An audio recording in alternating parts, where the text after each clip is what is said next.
name's Jade. I'm a third-year PhD sociology student, and this video is about reverse racism. Hi, Jade. I'm Scribe. Reverse racism, you say? Well, this ought to be a relatively short video, since reverse racism doesn't exist. There's just racism. Racism is not an ideology that only extends out in one direction. It can be employed by anyone against anyone else, even those within their own race. But, sorry, I'm jumping ahead of you. Do tell us what your study of the subject has told you. And just a note that the quick cuts in this video are the result of our speaker's editing, and not mine. Simply put, reverse racism is the idea that an individual or a community can be racist against white people. Well, yes. The actual myth of racism is the new definition used by many modern progressives, that it is an ideology that is practiced only by white people towards non-white people.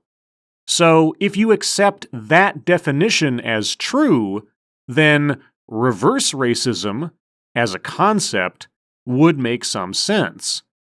Except that definition of racism is not true. So, reverse racism makes no sense. As anyone well-versed in the study of race and ethnicity will tell you, reverse racism isn't real. Well, you don't need to be an expert in any of those things to understand that the concept of reverse racism is not real. Racism is racism, and is not restricted to anyone on the basis of skin color. You could say racism is inclusive like that. But am I to understand that when you say reverse racism isn't real, you actually mean that white people cannot be subject to racism? Well, let's see how far that claim gets you. One of the clearest explications I've seen on this subject appears in Amir Rahman's Fear of a Brown Planet comedy tour. Alright, at this point in the original video, a clip from the aforementioned Fear of a Brown Planet comedy show is played for the next minute and a half or so. Now, I have no idea if including that clip in my video would gain me a copyright strike, so I'm not going to risk it. I will, however, read the transcript of what Amir Rahman says for the sake of context. Quote, "I could be a reverse racist if I wanted to. All I would need would be a time machine. Now what I'd do is I'd get in my time machine and go back in time to before Europe colonized the world, right? And I'd convince the leaders of Africa, Asia, the Middle East, and from South America to invade and colonize Europe, right? Just occupy them, steal their lands and resources, set up some kind of trans-Asian slave trade where we exported white people to work on rice plantations in China. Just ruin Europe over the course of a couple of centuries, so all of their descendants would want to migrate out and live in the places where black and brown people come from. But of course, in that time, I'd make sure to set up systems that privilege black and brown people at every conceivable social, political, and economic opportunity.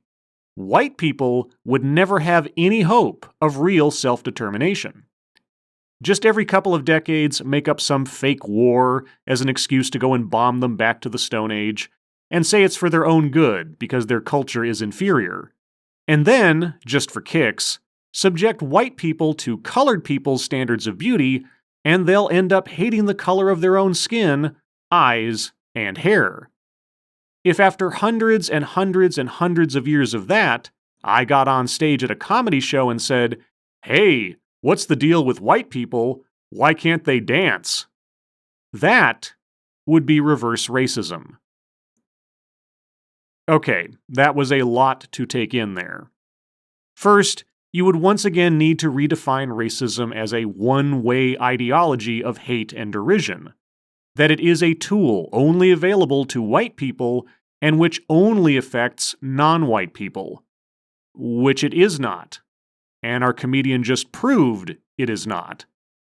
Let's say you were a victim of abhorrent racism in the present, and you traveled back in time to flip the script and make the people you see as oppressors turn into the oppressed. That wouldn't be reverse racism, that would just be racism and hypocrisy. You would be visiting upon an entire race antipathy and hardship simply because of their race.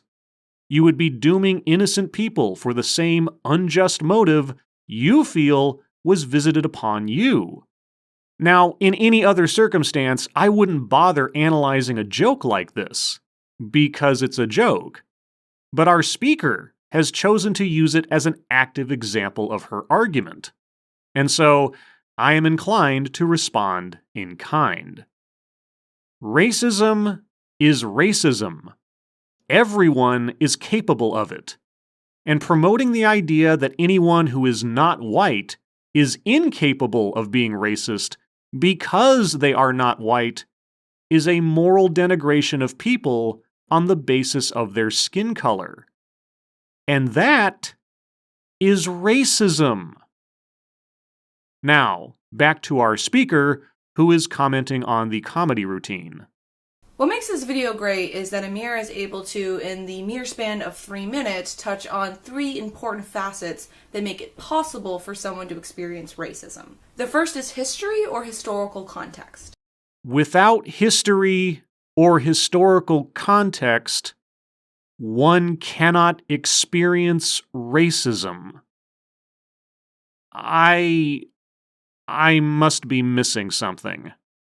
The idea that reverse racism can only exist if we went back in time and changed the entire course of human history illustrates an important fact about racism that people often forget. Well, racism is the act of discriminating against someone else of a different race based on the belief that your race is superior. Such an act is only meaningful if your belief in racial superiority is linked to historically established systems, like imperialism, colonialism, or slavery. So, an act of racism is only meaningful if there is a history to back up that act of racism. So, per an example my friend Satsu 2 Cents brought up when discussing this video with him, since Africans never engaged in a rampant slave trade of selling Asian people, if a black person today acts in a racist way towards an Asian person, then that act of racism isn't meaningful. The lack of a clear historical anchor for a racist thought or action means it is not true racism. Is that what I am to understand? Racism is the product of centuries of subjugation, marginalization, political violence, exploitation, and powerlessness that have set up a cultural milieu that now makes it common sense that non-white people are inferior to white people. Which is why slavery is still legal in America. Which is why a white president would never sign civil rights into law. Which is why a black president, as if such a thing could ever happen, would never be able to have an old white guy as his direct subordinate for 2 terms. Got it. So when someone makes fun of a non-white person on the basis of their race, they are doing so as a result of a long history of systematically dehumanizing, devaluing, and displacing indigenous and racialized communities. When an Asian person says something racist to a black person, or a black person says something racist to a white person, the things they are saying cannot be racist? Or are they somehow unable to say racist things at all? Like the words just cannot be formed in their minds? So, there must be some historical event to which their modern-day melanin count connects them through the mystic chords of the space-time continuum in order for anything to be racist. Got it. In contrast, there are no such historical systems that beget the dehumanization of white people on the basis of whiteness. Really? So, there was no chattel slavery of white Christians in the Barbary states in the 1800s? White European women were not forced into sexual servitude in Turkish harems?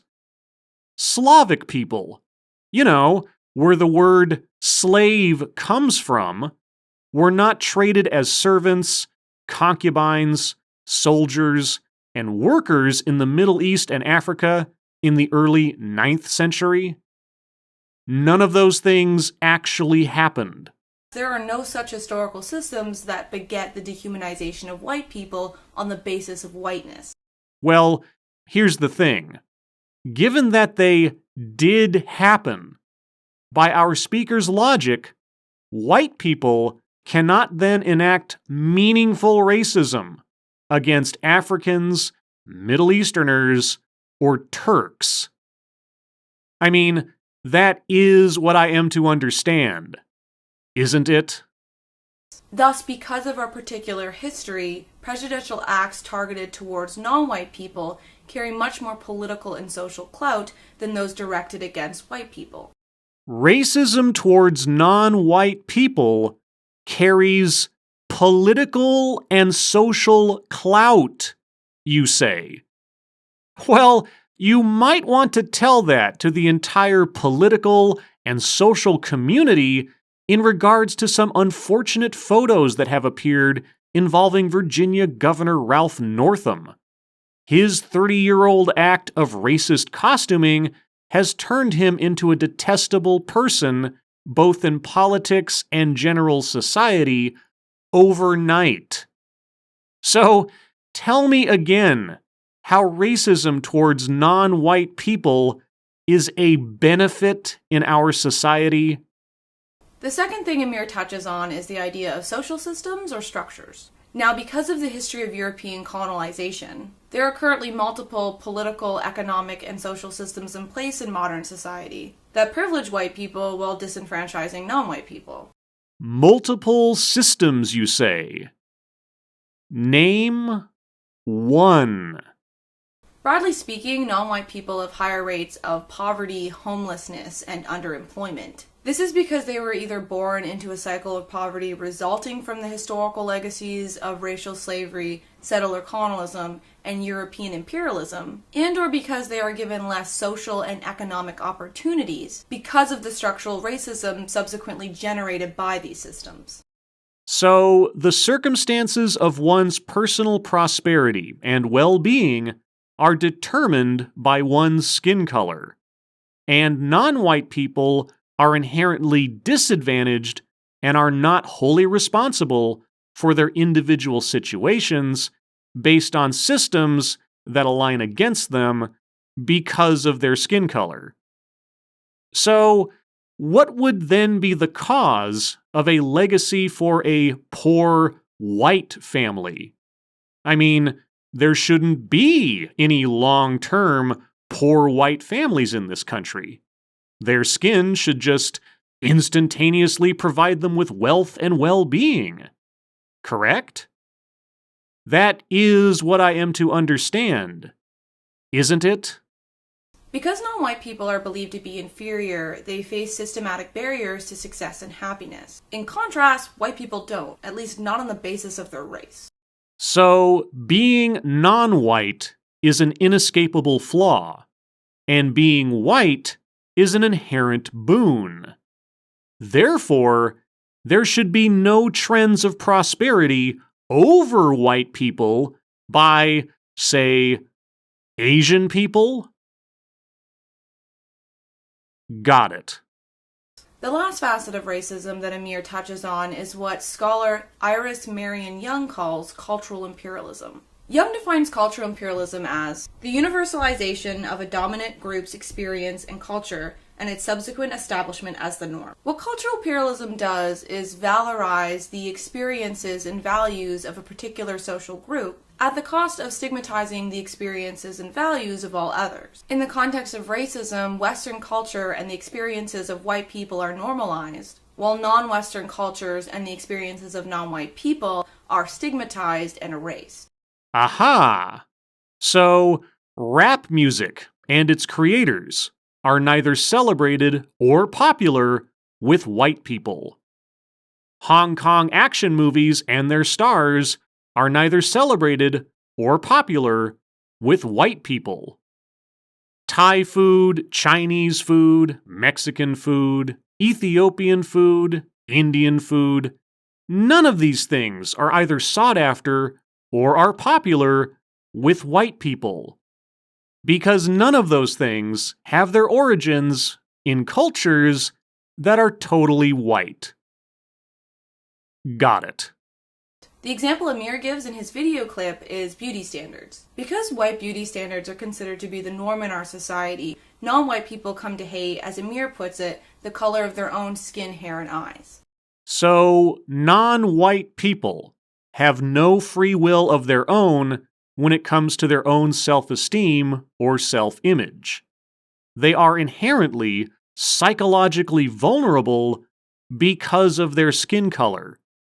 And white standards of beauty are inherently detrimental to non-white people, according to the clean-cut comedian wearing a fancy suit and bow tie.